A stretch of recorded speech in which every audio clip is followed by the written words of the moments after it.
इस चैनल पर प्रस्तुत सभी कहानियाँ काल्पनिक हैं। इसमें दिखाए गए पात्र, घटनाएं और स्थान केवल मनोरंजन के उद्देश्य से बनाए गए हैं। किसी वास्तविकता, व्यक्ति जीवित या मृत से कोई समानता केवल संयोग है। हम किसी भी तरह की वास्तविकता का दावा नहीं करते हैं। अगर कोई कहानी किसी के अनुभव या वास्तविकता से मिलती है तो ये मात्र संयोग है। कृपया ध्यान दें, सभी विचार और दृष्टिकोण व्यक्तिगत हैं और किसी भी संस्था या संगठन का प्रतिनिधित्व नहीं करते। धन्यवाद। बेवफा सनम पार्ट 14। स्वाति इतना बोलकर और भी ज्यादा रोने लगी। उसकी आंखों में जो आंसू बह रहे थे उसे देखकर सिद्धार्थ ने हैरानी से स्वाति की तरफ देखते हुए कहा, पागल हो गई हो क्या तुम? हर इंसान को जिंदगी में एक ही लाइफ मिलती है और तुम उसे इस तरह गंवाने की बात कर रही हो। स्वाति उस आदमी की तरफ देखते हुए बोली, लाइफ कैसी लाइफ? किस जिंदगी की बात कर रहे हैं आप?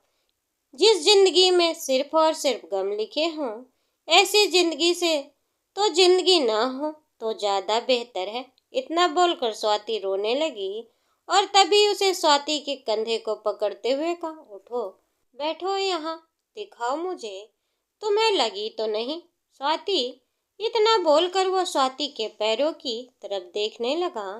तभी स्वाति ने नामे अपना सिर को हिलाते हुए कहा, जिस्म पर लगी चोट तो ठीक हो जाती है और घाव भी धीरे धीरे भर जाते हैं, लेकिन जो चोट दिल पर लगी हो उसके घाव कभी नहीं भरते। इतना बोलकर स्वाति फूट फूट कर रोने लगी। स्वाति को इस तरह रोते हुए देखकर वो आदमी उसे बड़ी हैरानी से देखने लगा। उसने स्वाति के हाथ को पकड़ते हुए कहा, ऐसी बातें क्यों बोल रही हो तुम? स्वाति ने जैसे ही उसके मुंह से ये बात सुनी वो अपने हाथ में पकड़े हुए फोन की तरफ देखने लगी और उसने धीमी आवाज में कहा, अगर एक लड़की के सारे सपने एक पल में टूटकर बिखर जाएं और उसे ये बात साफ साफ समझ में आ रही हो कि वो उसकी लाइफ में कुछ भी ठीक नहीं होने वाला है, तो आपको क्या लगता है उसे रोना नहीं चाहिए? स्वाति जिस तरह से ये बात बोल रही थी उसे इतना तो समझ आ गया था, किसी न किसी चीज को लेकर वो बहुत परेशान हो रही है। और तभी उसकी नजर स्वाति के हाथ पर गई। उसने देखा कि उसके हाथ की कलाई के पास से खून निकल रहा था। उसने जैसे ही उसके हाथ में खून निकलते हुए देखा वो उसका हाथ पकड़ते हुए बोला, तुम्हें चोट लगी? कैसे लगी तुम्हें ये चोट? स्वाति ने अपने हाथ की तरफ देखा। उसके हाथ से खून रिस रहा था और स्वाति ने अपने हाथ से निकलने वाले खून को तरफ देखते हुए कहा, ये तो कुछ भी नहीं। जो दर्द इस टाइम मेरे दिल और दिमाग में हो रहा है उसके आगे मुझे ये दर्द महसूस नहीं हो रहा। यहाँ तक कि मुझे तो ये भी नहीं पता कि ये चोट मुझे कैसे लगी है। इतना बोलकर स्वाति अपनी आंखें कसकर बंद की और उसके हाथ में जो फोन था उसके डिस्प्ले पर दिख रही फोटो को वो आदमी देखने लगा और उसे अभिनव और रितिका की फोटो साथ नजर आ रही थी, जिसमें वो दोनों एक दूसरे के गले लगे हुए थे। और उसने स्वाति को रोते हुए चेहरे की तरफ देखा। स्वाति ने अपनी आंखों को कसकर बंद करते हुए कहा, लेकिन मैं ये सारी बातें आपको क्यों बता रही हूँ? आपसे तो मेरा कोई रिश्ता भी नहीं है। थैंक यू मुझे इतनी हमदर्दी दिखाने के लिए, मिस्टर। इतना बोलते बोलते स्वाति चुप हो गई क्योंकि उस आदमी का नाम ही नहीं पता था। और तभी उसने स्वाति की आंखों में आंखें डालकर देखते हुए कहा, सिद्धार्थ नाम है मेरा। जैसे ही स्वाति ने उसका नाम सुना और उसकी तरफ देखकर ही मन में मुस्कुराते हुए बोली, thank you so much mister Siddharth. इतना बोलकर साथ उठकर खड़ी होने लगी। तभी उसका पैर लड़खड़ा गया और सिद्धार्थ ने उसका हाथ कसकर थामते हुए कहा, आराम से। स्वाति धीरे से सिद्धार्थ के चेहरे की तरफ बढ़ी ही हैरानी से देख रही थी। तभी सिद्धार्थ ने उसके हाथ को पकड़ते हुए कहा, इधर आओ, मेरे साथ कार में अंदर बैठो। इतना बोलकर उसने स्वाति का हाथ पकड़ा और उसे लेकर सीधे अपनी कार के अंदर उसे बिठाते हुए बोला, यहाँ बैठो। इतना बोलकर उसने अपने कार से फर्स्ट एड बॉक्स को निकाला और वह स्वाति के हाथ से निकल रहे खून को साफ करने लगा। स्वाति उसकी तरफ बड़ी हैरानी से देख रही थी। तभी उसने सिद्धार्थ की तरफ देखते हुए कहा, क्यों कर रहे हैं आप ये सब? सिद्धार्थ ने उसकी बात का कोई भी जवाब नहीं दिया और तभी स्वाति सिद्धार्थ के चेहरे की तरफ ही देखती रह गई, क्योंकि जिस तरह से सिद्धार्थ उसके हाथ पर बैंडेज कर रहा था, उसे ऐसा करते देखकर स्वाति ने सारे सवाल करने बंद कर दिए थे और वह चुपचाप बस उसकी तरफ देखते ही जा रही थी। तभी उसने सिद्धार्थ की आंखों में एक अलग ही इंसानियत, अच्छाई नजर आ रही थी और वह चुपचाप बैठी हुई थी कि तभी सिद्धार्थ ने जैसे ही उसके हाथ की पट्टी की, वह फर्स्ट एड बॉक्स को साइड में रखते हुए बोला, चलो मैं तुम्हें तुम्हारे घर छोड़ देता हूँ। इतना बोलकर उसने कार स्टार्ट की और वह सीधे उसके घर की तरफ जाने लगा और स्वाति के दिमाग में काफी सारी बातें चल रही थी। वह अभिनव के बारे में ही सोचती जा रही थी और तभी उसने सिद्धार्थ की तरफ देखते हुए अपने मन में कहा, अभिनव जी हैं जिसे मैंने कितनी सारी उम्मीदें की थी और शादी के बाद उनके साथ क्या क्या सपने संजोए थे, और एक सिद्धार्थ जी हैं जो ना मुझे जानते हैं और ना ही मेरा उनसे कोई रिश्ता है, फिर भी वो मेरी इतनी हेल्प कर रहे हैं। इतना सोचते सोचते स्वाति बाहर की तरफ देखती जा रही थी। थोड़ी ही देर में उसका घर आया और जैसे ही सिद्धार्थ ने कार रोकी, वो स्वाति की तरफ खुद देखने लगा। स्वाति अभी भी अपने ख्यालों में खोई हुई थी। उसने ध्यान ही नहीं दिया कि कार रुक गई और सिद्धार्थ उसकी तरफ चुपचाप देख रहा था कि तभी वो कार से बाहर उतरा और उसने स्वाति की तरफ का गेट खोलते हुए कहा, चलो अंदर। स्वाति ने जैसे ही उसकी ये बात सुनी, वह कार से बाहर उतरी और उसने सिद्धार्थ की तरफ देखते हुए कहा, थैंक यू सो मच, आपने मुझे यहाँ तक छोड़ा। स्वाति की बात सुनकर वह कुछ नहीं बोला और उसे अपने कार के दरवाजे बंद किए और वह स्वाति का हाथ पकड़कर उसे अंदर की तरफ लेकर जाने लगा। स्वाति ने सिद्धार्थ को रोकते हुए कहा, ये क्या कर रहे हैं आप? सिद्धार्थ जी रुकिए, आप इस तरह से अंदर नहीं जा सकते। ये मेरा ससुराल है। अगर किसी ने आपको यहाँ मेरे साथ देख लिया तो बहुत प्रॉब्लम हो जाएगी। सिद्धार्थ ने उसकी बात नहीं सुनी और वह उसे लेकर सीधे अंदर पहुंचा और जैसे ही वो गेट के पास गया, स्वाति ने उसके हाथ से अपने हाथ को छुड़ा लिया और सिद्धार्थ उसकी तरफ देख रहा था और वह वहीं दरवाजे के पास ही रुक गई और वो सिद्धार्थ को इससे पहले कि रोक पाती, सिद्धार्थ घर के अंदर चला गया। स्वाति वहीं दरवाजे के पास रुक गई और उसे समझ नहीं आ रहा था कि अब वह अपने घर वालों को क्या बताएगी कि सिद्धार्थ कौन है और उसे यहाँ छोड़ने के लिए क्यों आया था। स्वाति अपने मन में कहा, हे भगवान, एक के बाद एक परेशानी क्यों आने लगते हैं मेरे सामने। स्वाति ये बात सोच ही रही थी कि तभी उसे अंदर की तरफ देखा। सिद्धार्थ बड़े ही आराम से उसकी सास के बगल में बैठा हुआ था और उसकी सास ने सिद्धार्थ की तरफ देखते हुए कहा, सिद्धार्थ बेटा, बड़े दिनों के बाद आए हो तुम। अभिनव की शादी के बाद अब नजर आ रहे हो। कहीं काम में ज्यादा बिजी हो गए थे क्या? सिद्धार्थ ने उनकी तरफ देखकर मुस्कुराते हुए कहा, नहीं आंटी, काम में नहीं बिजी हुआ था, बस किसी बात को लेकर थोड़ा परेशान था। जैसे ही उसने ये बात कही, स्वाति वहीं दरवाजे पर ही रुक गई और वो हैरानी से सिद्धार्थ की तरफ देखने लगी।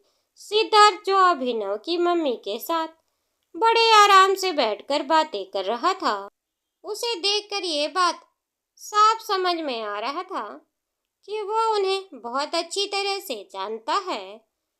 उसने जैसे ही सिद्धार्थ की ये बात सुनी, वह वहीं पर रुक गई और तभी उसकी सास की नजर उस पर गई। उन्होंने जैसे ही स्वाति को वहां दरवाजे के पास खड़े देखा, वह उसकी तरफ देखकर मुस्कुराते हुए बोली, अरे स्वाति बेटा, आ गई तुम अपनी फ्रेंड से मिलकर। स्वाति ने धीरे से हाँ में अपना सिर हिलाया और वह चुपचाप उनके सामने आकर रुक गए और उसे सिद्धार्थ की तरफ हैरानी से देख रही थी कि तभी उसकी सास ने सिद्धार्थ का इंट्रोड्यूस कराते हुए कहा, स्वाति बेटा अभिनव का बेस्ट फ्रेंड है।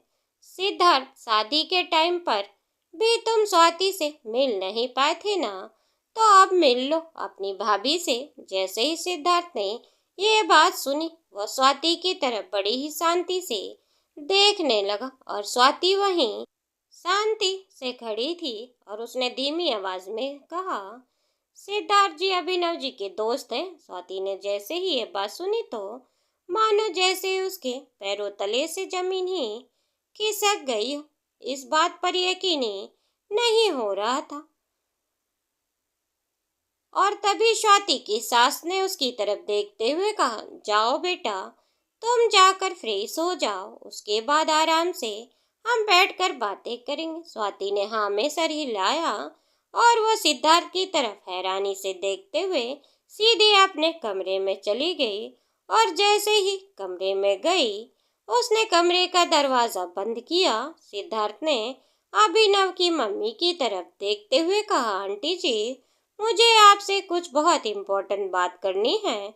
जैसे ही सिद्धार्थ ने ये बात कही, उन्होंने बड़े प्यार से मुस्कुराते हुए कहा, बोलो ना बेटा, क्या बात है। सिद्धार्थ ने कहा, आंटी मुझे ऐसा लगता है कि अब आपको अभिनव को समझाने का टाइम आ गया। अभिनव अभी भी अपनी गर्लफ्रेंड के साथ ही घूम रहा है। अच्छा होगा कि आप उसे अब थोड़ा समझाएं और उसे बोले कि अब वो अपनी घर गृहस्थी पर ध्यान दे और अपनी बीबी के साथ खुश रहने की कोशिश करे। जैसे ही सिद्धार्थ ने ये बात कही, अभिनव की मम्मी, जो अभी तक उसे बड़े प्यार से बात कर रही थी, उनका चेहरा बिल्कुल ही उतर गया। उनके एक्सप्रेशन बिल्कुल चेंज होने लगे थे। उन्होंने सिद्धार्थ को घूरते हुए देखकर कहा, कैसी बातें कर रहे हो तुम सिद्धार्थ? अपने दोस्त के बारे में कोई भला ऐसा कुछ बोलता है क्या? सिद्धार्थ इससे पहले कि और कुछ बोल पाता, उसने अभिनव के कमरे की तरफ देखा। उसे अभिनव की मम्मी की बातें सुनी और गुस्से में थी। उन्होंने तेज आवाज में चिल्लाते हुए कहा, सिद्धार्थ, मैंने तुम्हें अपना बेटा कहा था और तुम मेरे ही घर में आकर मेरे बेटे के खिलाफ सब बोल रहे हो। सिद्धार्थ ने धीमी आवाज में कहा, आंटी देखिए, मैं नहीं चाहता कि अभिनव की वाइफ को कुछ भी पता चले, इसीलिए मैं आपसे बोल रहा हूँ कि आप उसे समझाइए कि वह अपनी गर्लफ्रेंड के साथ घूमना छोड़ दे। यही सबके लिए बेहतर होगा, क्योंकि मैं नहीं चाहता कि सिर्फ अभिनव की वजह से एक साथ और दो जिंदगियां बर्बाद हो जाएं। सिद्धार्थ सारी बातें जब बोल रहा था तो अभिनव की मम्मी ने उसकी आंखों में आंखें डालकर उसे घूरते हुए देखकर कहा, तुम इतनी श्योरिटी के साथ ही सारी बातें कैसे बोल सकते हो?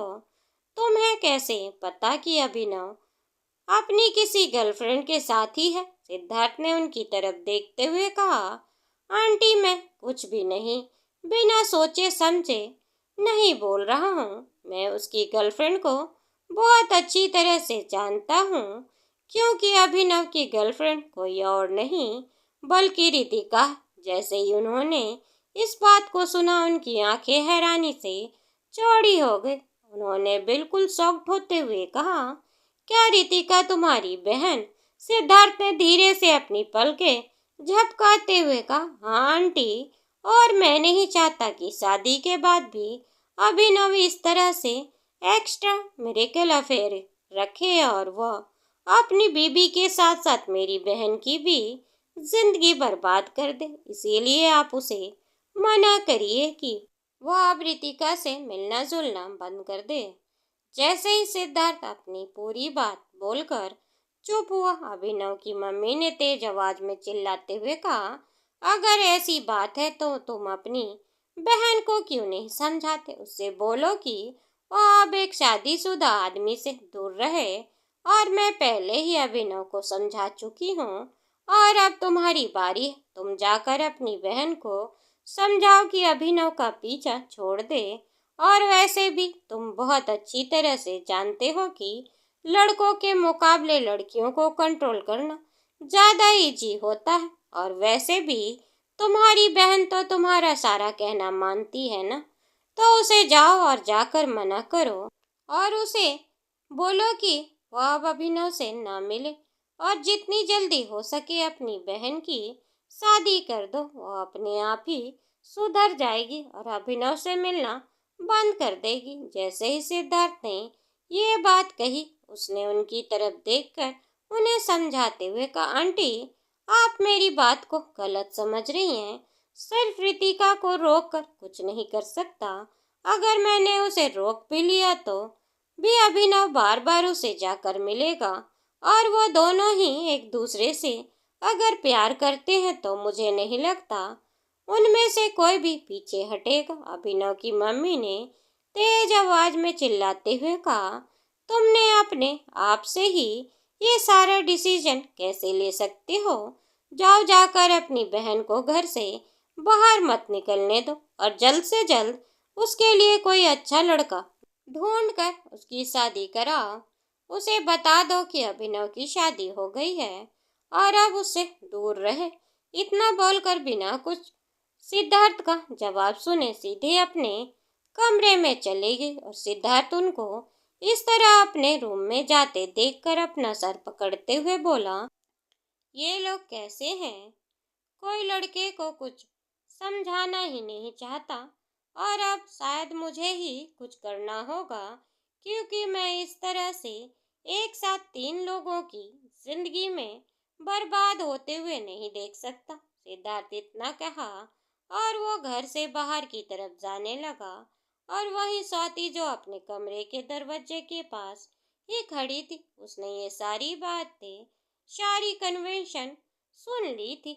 और उसने जैसे ही ये बात सुनी कि सिद्धार्थ रितिका का भाई है, तो उसने अपने सर को पकड़ लिया और वह वहीं दरवाजे को टेक लगा कर ही बैठ गई और उसने धीमी आवाज में कहा, सिद्धार्थ रितिका के भाई हैं, उसके बावजूद भी उन्होंने मेरी इतनी हेल्प की और वो नहीं चाहते कि हमारी जिंदगी बर्बाद हो। दोस्तों, उम्मीद करती हूँ आपको हमारी कहानी पसंद आई होगी। कहानी पसंद आई हो तो वीडियो को लाइक, चैनल पर नए हो तो चैनल को सब्सक्राइब करें और कमेंट करना